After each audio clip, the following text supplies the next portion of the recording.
So in today's Retrobat setup guide, we are taking a look at the Sega Titan video, which is abbreviated to the Sega ST-V. That's not STD, that's ST-V. So in this setup guide, we're going to be showing you how to get your best configurations for the best visuals possible on your setup. We're also going to be going through various things such as file extensions and really general improvements just to make these old arcade games look as good as possible. I'm also going to be going through a showcase with you to show you what the Sega ST-V has to offer, so check this one out.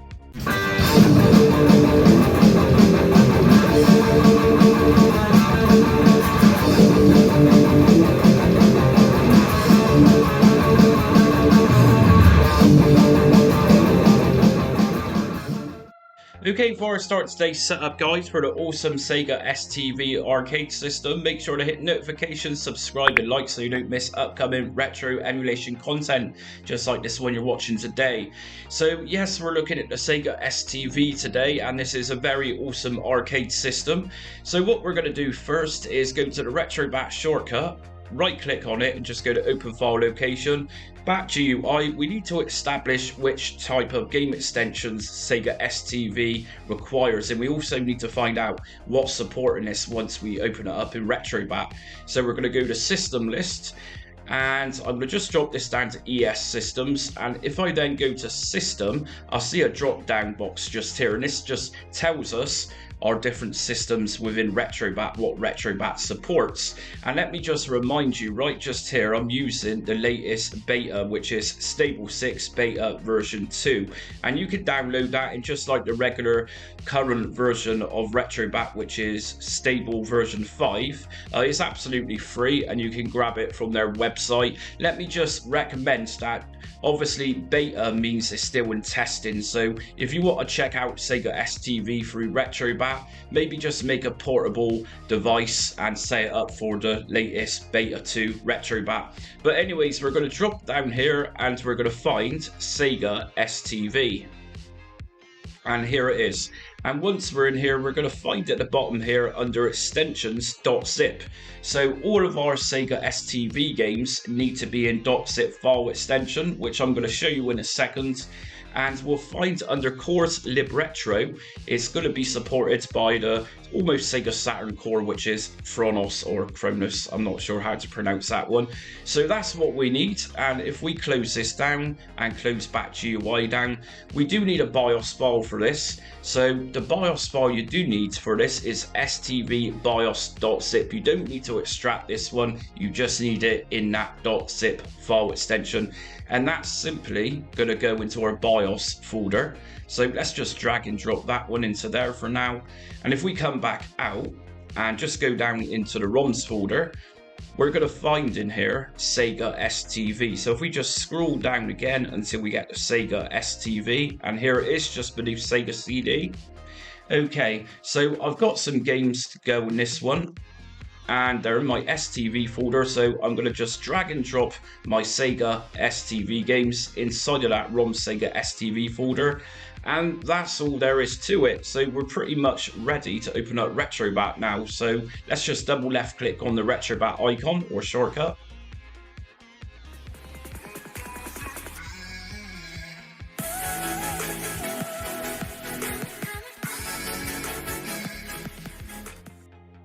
Okay, so first thing you're going to notice actually is this theme I'm using, and you can get this theme very easily by going to main menu, and if you just scroll down to updates and downloads, themes, you're going to find it under here. And this particular theme I found today is specifically, by the seams of it, for version 6. And here it is.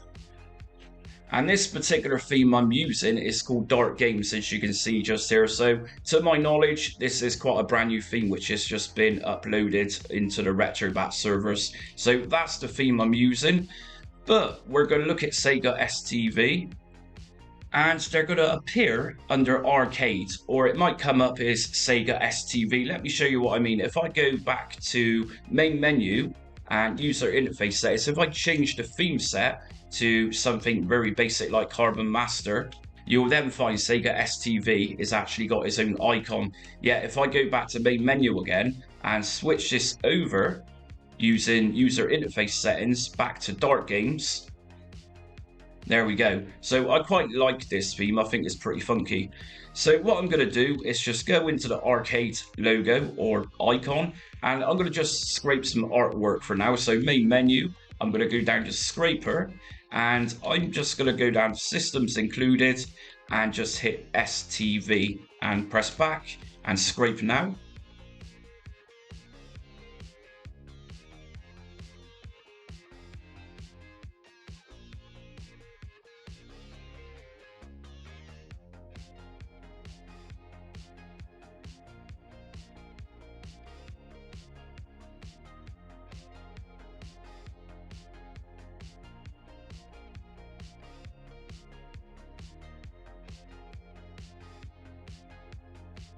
Okay, so scraping and finish, update game list to apply changes. So let's go to main menu by pressing start, game settings, update game list, and just press yes. And here we go. Okay, let me just take this opportunity just to say to you, if you're using a theme and you like it, but you don't particularly like the way the game lists look, if you go into main menu by pressing start, user interface settings, go to theme configuration, and you'll find game list view style. Now this one is currently on grid. If I go to something like game carousel and come back out, you can then change how your games appear. So it looks pretty cool, this one. So I'm going to leave it for this for now.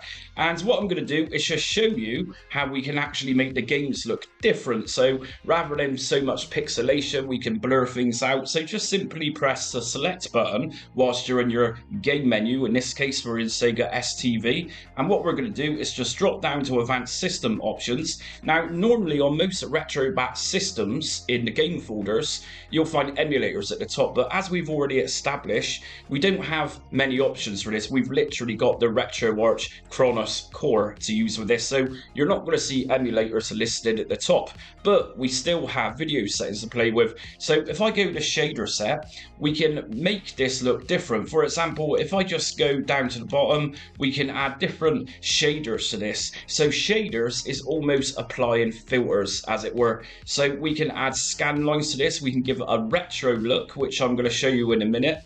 And if we come back out, decorations. So normally under decorations, this is going to take away those black bars on the sides of the screen that you'll often see in your old retro games. And they're there because old retro games were for 4:3 aspect ratio. Now under decorations, normally we have a decoration for each system, but this one doesn't. So instead of having the black bars on the sides, we can use one of these which comes with Retrobat. So for example, if I was to use Arcade 1980s, rather than having those black bars on the side of the screen, we're then going to see something 1980s style. So we're also going to go to game aspect ratio. Now under here, if you're using a decoration like I've just applied, just make sure that game aspect ratio is on auto, which is automatically going to select the next option down, which is 4:3. If you was to put this on, say, full or a core provided, then all of your gameplay image is going to be pretty much chopped up or just gone away by that decoration that we're going to use. So we're going to put this on auto. Integer scaling. This by auto means that this is also on by default, and this is just going to make things look better. So just leave that on auto. Vertical sync, drop this one to yes. What vertical sync does is takes away screen tear. So say you're playing a 3D game, you'll often see very slight gradual lines up and down your screen appear. So by putting this option to yes, that's going to take away that. Now we got internal resolution. Now technically this RetroArch core can go up to 8K, which I wouldn't recommend. It will likely lag and it just probably wouldn't look right, but you can try it and experiment and prove me wrong maybe. For this, rather than going for say 480p, we can upgrade the resolution to say 720p or even 1080p, and that's going to give us a better image anyways. So I'm going to go to 720p. And if we go down to visual rendering, we got lots of different options here to play around with how the games look. So under video filters, we got lots of different options there, such as scan lines to apply. And whilst we're in advanced system options, let me just remind you, should you get a game which doesn't boot up, it just gives you a black screen, this is very simple. If you just go to the bottom where it says drivers, and in video, it's going to be on auto by default, which is going to pick up OpenGL. Now, particular games in Sega ST-V using this RetroArch core might require a different video backend. For example, the game which I'm about to pop on for you, which is Astra Superstars, requires Vulkan, or it does in my case. If I open this with OpenGL, it's going to give me a black screen. So if I put this one to Vulkan and boot up the game,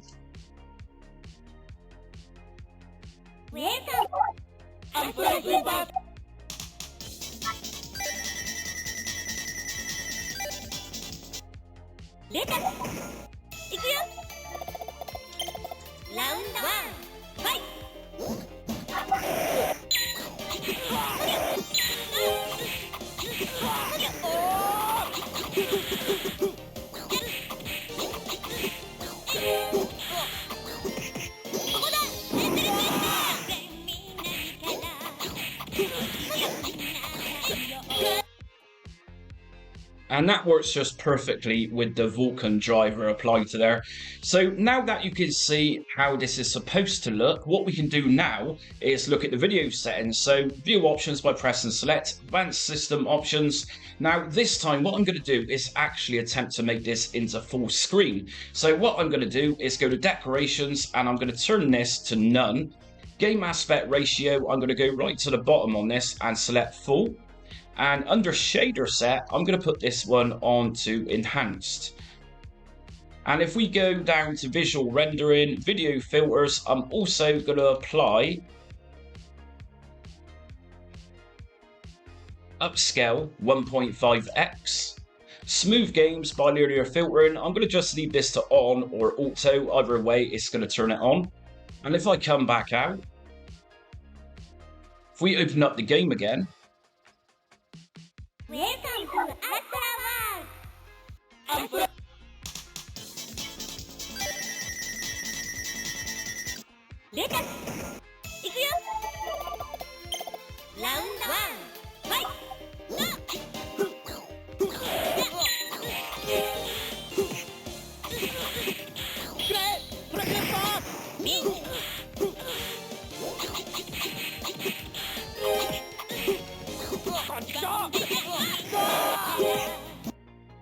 so as you can see, we now got a full screen by applying those settings, and it's not so pixelated.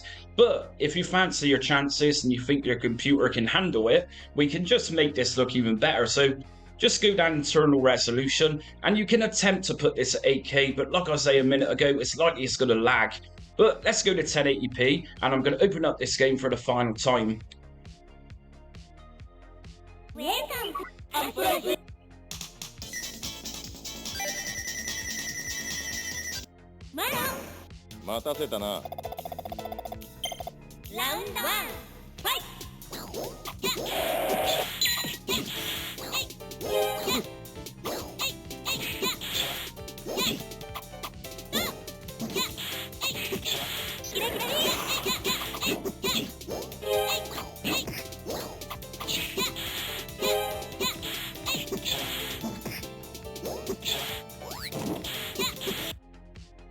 And as you can see, there's definitely a change in the visuals that we can see by just applying this or bumping it up to 1080p. So what I'm going to do, I'm going to just do a showcase now, and I'm going to show you what there is to discover on the awesome Sega ST-V.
Right? Suck.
Speed skiing.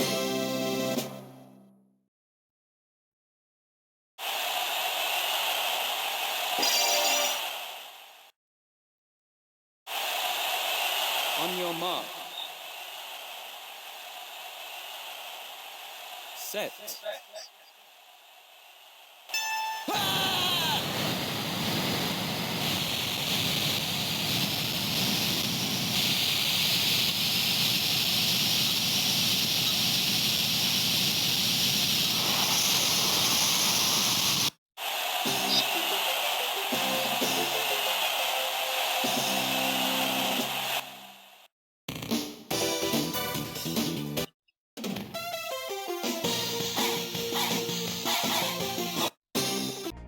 And that's it for my Retrobat Sega ST-V setup guide today. Little showcase I did for you there. Just remember that if games should go black when you boot them up, just remember to change that backend driver from, say, OpenGL to Vulkan, or even try DirectX 10 or 11 or 12, whatever. So anyways, if you liked today's video, hit notifications, subscribe and like so you don't miss upcoming retro emulation content just like this one I've done today.